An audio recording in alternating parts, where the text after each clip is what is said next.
The evidence presented by federal prosecutors did not result in a guilty verdict against any of the four defendants. The jury acquitted Brandon Caserta and Daniel Harris. Both faced charges of kidnapping conspiracy. Harris also faced 3 weapons charges. The government, through Dan Chappell and Jason Chambers, were trying to pressure my client into this lane. And my client just wouldn't go into that lane. They tried and tried and tried. The reason I think they even brought him into this case is because of the cover of the book. That's why they wanted him there, because he had the cyborg on his neck, because he had this beard, because he had scary knuckle tattoos, and he was intense. He's an intense guy, and they had good video of him being intense.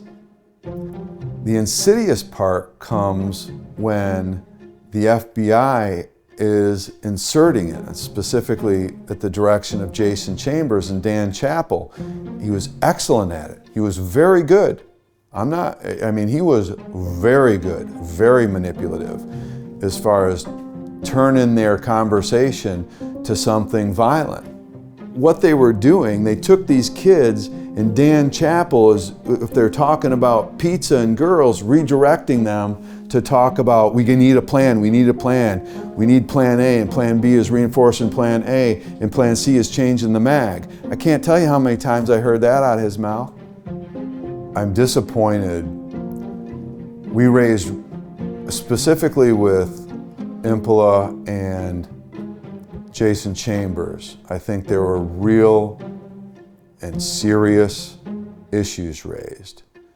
Impola being perjuring himself a couple of times in a case that Brian had.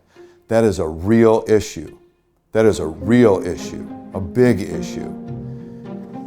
And the feds wouldn't, as far as I know, weren't doing anything with it. They didn't do anything with it. At least they wouldn't, they're not telling me, and we were asking for it during this trial, and they whitewashed it because, I don't know, you have to ask them, but probably because of how big this case was. They couldn't afford it, right? Couldn't afford it. Same with Jason Chambers. We talked about his whole side hustle. We didn't really get any answers on that either. And if these things bear fruit, which I think it's right there, they should be gone.